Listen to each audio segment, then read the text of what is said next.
सुनेंगे। तो मैंने कहा कि आप बाबा जी खादिम हुसैन रिजवी साहब के मज़ार पे झाड़ू लगाने की मेरी ड्यूटी लगा दें, मैं वो भी अदा करूँगा। मैंने सर नायब नाज़िम आला का ओहदा नहीं मांगा था, मुझे दिया गया। उससे पहले मैं आपसे ये पूछना चाहूँगा कि आपने कहा कि मैं नायब मतलब इस वक्त पंजाब का नाज़िम आला बनाऊँ, तो मैं यहाँ पे एक आपको आप सुनने में ये भी है कि आपने 3 मंथ्स के अंदर ये जो पॉइंट है ये अचीव किया। क्या तहरीक लब्बैक पाकिस्तान के अंदर एक शख्स जिसके पास कुछ नहीं है, लाइक उसके पास कोई ऐसी फैसिलिटी नहीं है, वो कोई इस तरह की उसके पास गाड़ी नहीं है, बंगला नहीं है, कुछ नहीं है, क्या वो भी इसमें दाखिल होकर अपनी सर्विसेज दे के यहाँ तक पहुँच सकता है? क्योंकि दूसरी पार्टीज़ के अंदर क्या आपने देखा है कि अभी नून लीग का आपने देखा जो नून और शीन बन गई है, अब आपने देखा है कि इतने इतने बड़े बड़े लोग बच्चों के आगे हाथ बांध के खड़े हुए हैं। दूसरा पीपल्स पार्टी है, वो पर्ची के ऊपर आया हुआ है।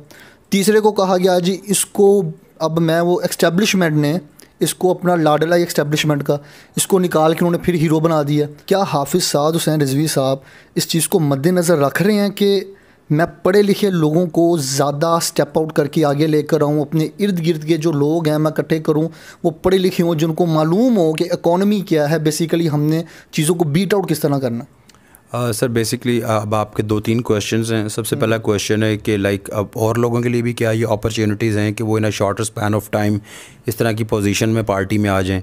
तो सर मैंने पार्टी लोग तो सर जब पार्टीज़ को ज्वाइन करते हैं, मेरा सर एक पॉलिटिकल बैकग्राउंड है, 2 दफ़ा MP रह चुके हैं, मेरे फादर मिनिस्टर रह चुके हैं और लाइक बहुत सारी की पोस्ट पे मेरी फैमिली रह चुकी है।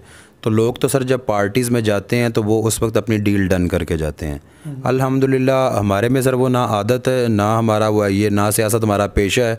अल्लाह ताला के फजल करम से मैंने तहरीक लब्बैक पाकिस्तान एक कारकुन के तौर पे सर इस्तेमाल जो है ज्वाइन की सर। कारकुन के तौर पे सर मैंने ये इस पार्टी में मैं आया और बतौर कारकुन मैंने अपनी ज़िम्मेदारियाँ अदा करना शुरू कर दी।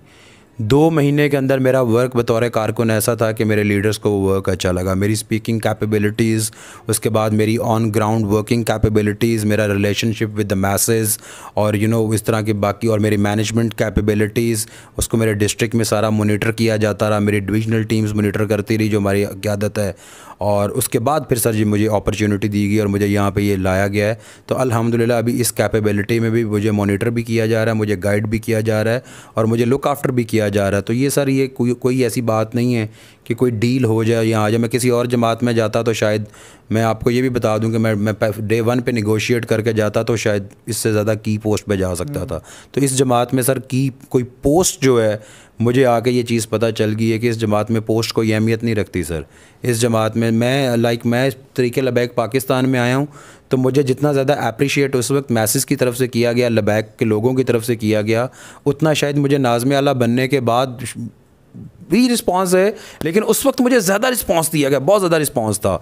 तो उस रिस्पांस एज अ वर्कर उस वक्त मैं कोई सर नायब नाज़िम आला नहीं था, तो एज़ अ वर्कर वर्क करना sir is comparatively very easy. और अब मेरे पे एक ज़िम्मेदारी है, तो इस ज़िम्मेदारी का सिर्फ अपने नाम के साथ टाइटल या मेरी गाड़ी पे झंडा है उससे नहीं होना। इस टाइटल के साथ मुझे पार्टी के लिए काम करना पड़ना है और जिस पे मुझे अपनी कॉन्स्टिट्यूंसी कॉम्प्रोमाइज़ करनी पड़ रही है। अभी ऑफ द कैमरा भी मैं आपसे डिस्कशन कर रहा था कि मैं अपनी कॉन्स्टिट्यूंसी को उस तरह टाइम नहीं दे पा रहा जो कि अभी मैं आगे अब क्योंकि मेरी फर्स्ट अपॉइंटमेंट थी तो मेरे पे वर्कलोड ऐसा था। तो अभी सितंबर मिड से मैं अपनी कॉन्स्टिट्यूंसी में वापस 4 दिन के लिए कॉन्स्टिट्यूंसी में चला जाऊँगा, 3 दिन इस सौदे को लेके, लेकिन कॉन्स्टिट्यूंसी में भी बैठ के इस सौदे के लिए काम कर सकता हूँ। तो अल्हम्दुलिल्लाह सर पढ़े लिखे लोग सामने आ रहे हैं, पढ़े लिखे लोगों को लाया जा रहा है, अप्रिशिएट किया जा रहा है। और मुझे साद हुसैन रिजवी साहब ने कोई ख़ुद से फ़ैसला करके नहीं सर, हमारी पार्टी में ऐसा नहीं होता है कि कोई फ़र्द वाहिद फ़ैसला करे, लंदन से बैठ के फ़ैसला आया और वो नाफिज हो गया। हमारी पार्टी में सर शूरा बैठती। अब मेरी आप ज्वाइनिंग की बात सुन लें, जब when I wanted to be in this party, मेरी अल्लामा साद हुसैन रिजवी साहब से पहली मुलाकात हुई। उस मुलाकात के बाद उन्होंने मुझे ये नहीं कहा कि वेलकम, उस मुलाकात के बाद उन्होंने मुझे कहा कि बैरिस्टर साहब हमें 5 दिन दें, we will get back to you, हम आपसे कांटेक्ट करेंगे। 5 दिन बाद सर जो मेरा डिस्ट्रिक्ट है हाफिज़ाबाद, वहाँ की डिस्ट्रिक्ट की बॉडी ने आए और उन्होंने मुझे 2.5 घंटे लंबा मेरा इंटरव्यू किया सर। अब मैं ये भी कह सकता था कि भाई हम MP हैं, हम मिनिस्टर हैं, ये मेरे साथ क्या हो रहा है इस तरह। तो ये उनका एक प्रोसेस था और मुझे अच्छा लगा कि ये इस तरह स्क्रूटनाइज़ करके लोगों को लेते हैं, यहाँ पे वफाद परस्त लोग नहीं आएंगे। तो सर उन्होंने स्क्रूटनाइज़ किया। उसके बाद सर हमारी डिवीज़न की बॉडी आई जो हमारी तंजीम है, उन्होंने मुझे सर 3 से 3.5 घंटे तक मेरा इंटरव्यू किया और स्क्रूटनाइज़ किया और रिपोर्ट बना के मरकज़ को भेजी, पंजाब को भेजी। पंजाब ने मुझे स्क्रूटनाइज़ किया और वो रिपोर्ट आगे शूरा को गई। फिर सर मेरा यहाँ पे इंटरव्यू हुआ और इंटरव्यू होने के बाद मुझे पार्टी में लिया गया और अभी जब मेरी अपॉइंटमेंट हुई है, इस अपॉइंटमेंट के लिए मैं आपको एक मज़े की बात बता दूं कि मैं इस ओहदे का उम्मीदवार ही नहीं था। जिस ओहदे पे मेरे कायदे मोहतरम ने मुझे इज़्ज़त दी है, मुझे ये ओहदा दी है, मैं तो इसका कैंडिडेट ही नहीं था, मैं तो इस स्लॉट इसकी दौड़ में शामिल ही नहीं था। मुझे तो सुबह फ़ोन आया कि आज शाम को 4 बजे आपको मरकज़ बुलाया गया है। मेरा ग्राउंड रूट लेवल पे वर्क देख के, ये मैं आपको हल्फन बात कह रहा हूँ कि मुझे कॉल आई और मुझे कहा गया कि आपने 4 बजे मरकज़ पहुँचना है लाहौर। जब मुझे 4 बजे लाहौर मरकज़ पहुँचने का कहा गया, तो ये भी मैं हल्फन कहता हूँ कि मुझे ये नहीं पता था कि हमारा मरकज़ मस्जिद रहमतुल्लिल आलमीन है या सब्ज़ादार में 36 जी है। तो मैंने लोगों को फ़ोन करके पूछा वो है कहाँ पे भाई, बता दो। मैं तो अपने ज़िले में काम कर रहा था। तो मैं सर 36 जी गया, वहाँ पे मुझे एक फॉर्म दिया गया, वहाँ पे 200 के करीब लोग बैठे होंगे। एक फॉर्म दिया गया, फॉर्म फिल करके मैंने दे दिया। अंदर शूरा बैठी हुई थी, शूरा ने उसको, अभी ये मैं प्रोसेस बता रहा हूँ हमारी पार्टी का, उस शूरा ने इंटरव्यू किया। उन्होंने मुझे पूछा कि आप किस स्लॉट के लिए काम करना। पहले मुझे मुफ्ती मोहम्मद महबूबुद्दीन साहब हमारे अमीर हैं गुजरांवाला डिवीज़न के, ये बात मैंने एक जलसे में बता दी थी, ये सारा कुछ होने से पहले। तो मुझे डांट भी पड़ी थी, इस पार्टी में डांट भी पड़ जाती है और वो हम उस चीज़ से मैं माइंड नहीं करता, मैं सीखता हूँ। तो वो सर इंटरव्यू हुआ।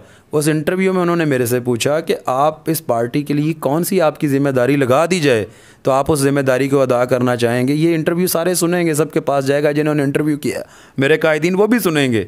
तो मैंने कहा कि आप बाबा जी खादिम हुसैन रिजवी साहब के मज़ार पे झाड़ू लगाने की मेरी ड्यूटी लगा दें, मैं वो भी अदा करूँगा। मैंने सर नायब नाज़िम आला का ओहदा नहीं मांगा था, मुझे दिया गया और अल्हम्दुलिल्लाह अब मैं पूरी ईमानदारी और पूरी जुर्रत के साथ इस ओहदे के ऊपर जो है मैं काम करूँगा और मैं इंशाल्लाह इस पार्टी को अपनी कैपेबिलिटी के अकॉर्डिंगली इंशाल्लाह मैं इसको नंबर 1 पार्टी पंजाब की बनाऊँगा सर।